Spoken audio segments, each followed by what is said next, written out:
విద్యాపీఠంలో వైభవంగా మహామేరు దేవాలయ ఆద్య శిలా స్థాపనోత్సవం. సంగారెడ్డి మండలం పసల్వాదిలోని శ్రీ జ్యోతిర్వాస్తు విద్యాపీఠం ప్రాంగణం నేడు ఆధ్యాత్మిక శోభతో విరాజిల్లుతుంది.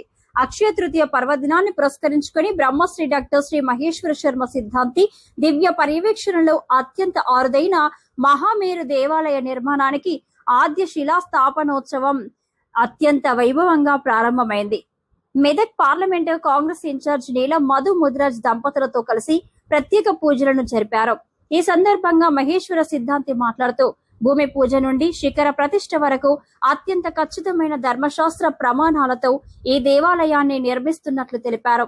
ముఖ్యంగా ఆద్యశిలలపై భక్తులు స్వయంగా బీజాక్షరాలు లిఖించడం ద్వారా వారి వంశాభివృద్ధి జరుగుతుందని, పంచమహాపాపాలు తొలగి అష్టైశ్వర్యాలు సిద్ధిస్తాయని ఆయన ఆకాంక్షించారు.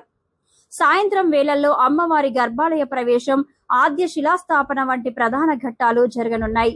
ఈ పూజా కార్యక్రమాలకు సహకరిస్తున్న నీలం మధు దంపతులకు ఆలయ నిర్వాహకులు ధన్యవాదాలు తెలిపారు. అనంతరం ఈ మహత్తర కార్యానికి భారీగా తరలివచ్చిన భక్తుల కోసం